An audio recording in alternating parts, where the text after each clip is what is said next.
What is up, you guys? In this video, I'm going to show you how I built this 6-foot modern farmhouse dining table.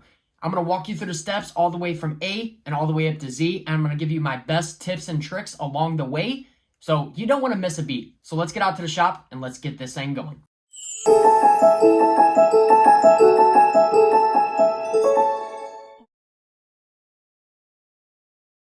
So the first thing that I do is get into the car, turn on music as loud as possible because I'm going to do the best part of any project, and that is going to pick out the material. And I'm heading to my local U-Pick Hardwoods. This right here is in St. Charles, Missouri, right next to St. Louis, Missouri, and they have a lot of cool things here. They have a lot of larger slabs, a lot of different material. This place is awesome. So if you're local to St. Louis, I would recommend checking this place out.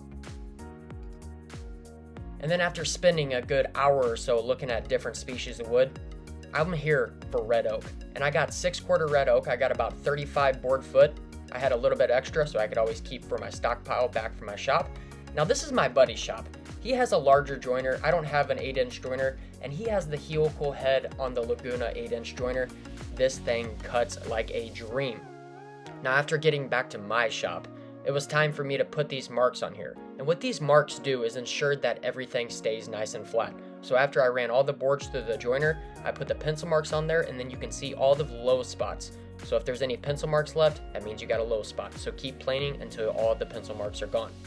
Now I can start laying out for my biscuits. I like to use a biscuit over a domino or a dowel because it's a lot cheaper and it's a lot easier to use.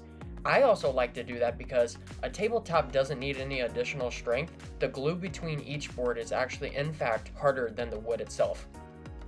And I also like to take the time to label all of the parts. I don't like to have a stressful glue up in my case. Maybe you like stressful glue ups, but really nobody likes a stressful glue up. So I make sure to take the time to make sure to label all of my parts because it makes it so much easier. And whenever I'm using my biscuit joiner, I like to make sure to keep everything nice and flat because once you start to move that biscuit joiner up and down, that's when you have flaws in the biscuits, and that will cause an uneven glue up. And you can see in this shot, once I press these boards together, as long as you keep your biscuit joiner really tight to the edge of the board, once you do put the boards together, you can barely even tell that there's a seam between there besides the color variations of the wood itself. So I make sure to spend a lot of time also putting the biscuits into the joint. My test of being good enough for me, I was able to pull the boards back apart and then I can lay them up on edge. Now I don't add any glue to the slot of the biscuit because what I found is that it actually swells the biscuit and then you can't press the boards back together. So I can just lay them up on edge, kind of smear the glue around all of the biscuits and then push them back together. Now in these shots, it doesn't look like I'm really actually freaking out, but still, I always have the worst thing that can happen go through my head. And the worst thing that can happen is having a whole bunch of ridges and all the boards not being aligned, even though I've spent all the time making sure that they were flush and there was no high spots or low spots in the tabletop. But there's nothing worse than coming to the end of the table and then figuring that you're gonna have to spend the next 12 hours sanding a tabletop, trying to flatten it out. But I don't have to worry anymore. Everything came together perfectly. So now what I do is I add my first clamp to the top of the tabletop. That just presses all the boards together. Then I add these end clamps, and what that does is it keeps the boards from wanting to ride up or down next to each other because I'm going to be adding breadboards onto this table. So if you do have any high or low spots on those end boards, you will be able to see that in the breadboard. So I make sure to add a clamp to each joint just to make sure that it does come out flawlessly. So now my first parallel clamp, which is in the middle, is going to be on the top of it, and then my 2 side ones on each side of that are going to be at the bottom, and then my end ones are at the top again. What that does, these are parallel clamps. Even though they are parallel clamps, they still add uneven pressure. And if you just want to put your clamps at the top of the tabletop, it will almost put like a little bow or a crown into the tabletop, and you do not want that, especially whenever you add breadboards.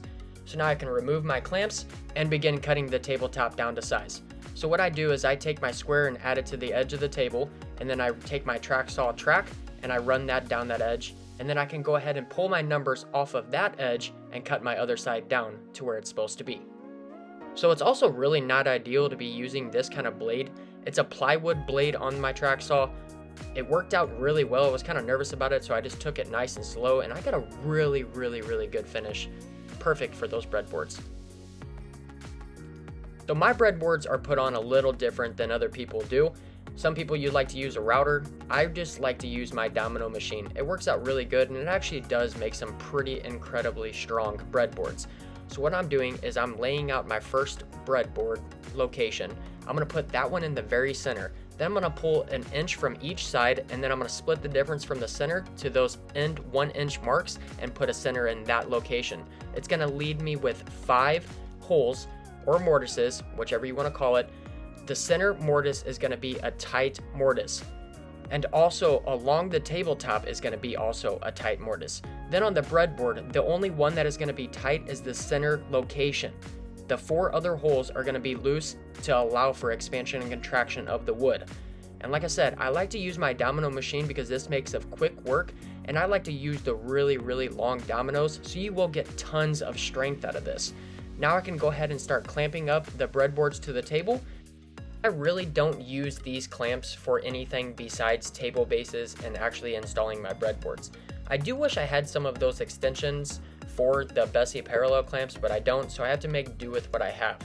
So after I do add the clamps onto the breadboard to get it nice and tight, I can just take some kind of close straight edge just to make sure that the tabletop is flat to the breadboards, because you do not want any kind of high or low spot on those breadboards with uneven pressure, because it won't sit flat to your base of your table. And now here I'm using a Forstner bit to drill the holes for the dowels. What the dowels are going to do is they're going to attach and lock those tenons or dominoes into the breadboard. And what I do is I beat down the dowel almost until it bottoms out at the bottom of the hole, and then I put a little bit of glue around it and then hammer them back home. That still allows for all of those dominoes to move back and forth to allow your tabletop to expand and contract. And of course, after I got done sanding them down nice and flush, I came back and I seen that this one wasn't sitting very pretty. So I was able to put a little bit of sawdust around that dowel, add a little bit of Starbond adhesive, some of that activator spray, resand it down, and you couldn't even tell that my hole was a little sloppy. Now that I had my breadboards on, they were locked and they were dry, I was able to start on the base. I use this little woodpecker's tool right here to make sure that I have a 1 inch overhang, or reveal is what I call it, and then I put my legs onto the table and I actually build my base on top of the tabletop. That's why I don't finish sand it, because there's going to be glue that is going to get on the table, but this just ensures that it stays square, because as long as your tabletop is square, your base will be square, so why not build on top of that? And your clamps are always in the way. So I was able to measure for my apron, and I was able to start breaking them down.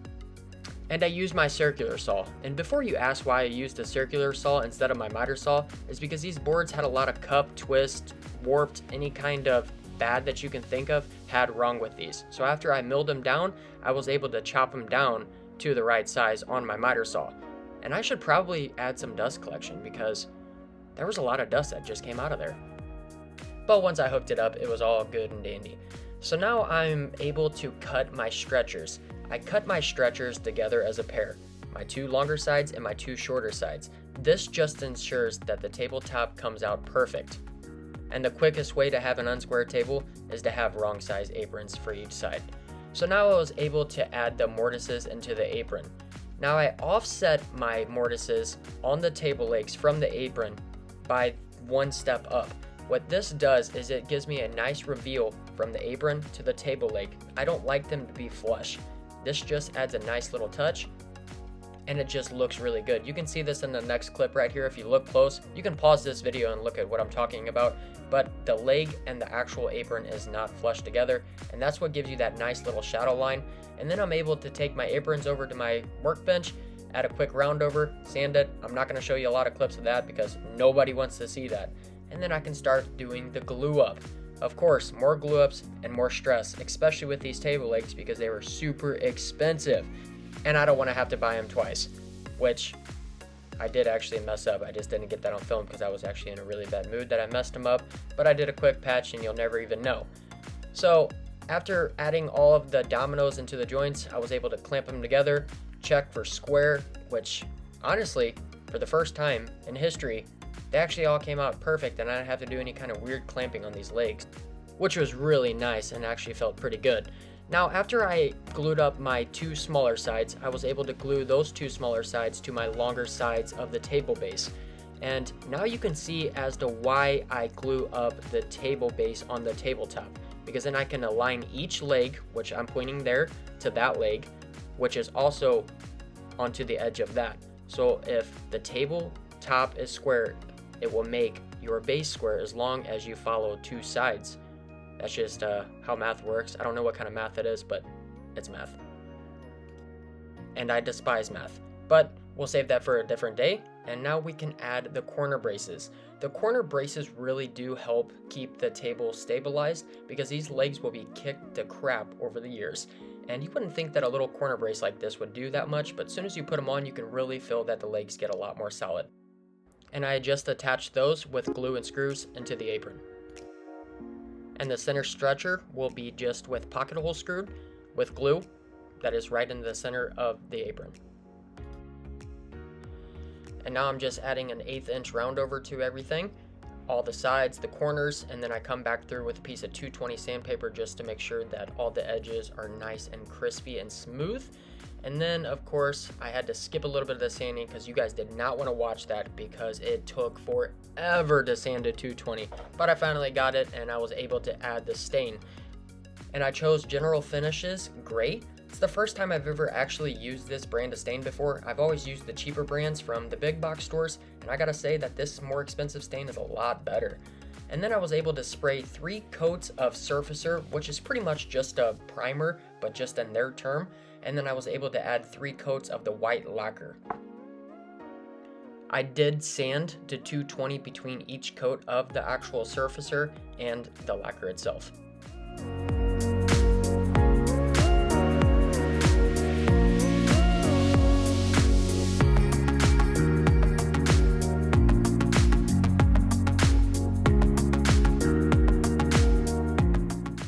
A dining table to me means much more than just a piece of furniture or just a table.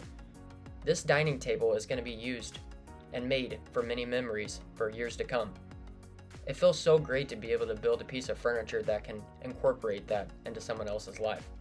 I really appreciate you guys watching this video, and I hope that you guys learned something from this. See you guys on the next one.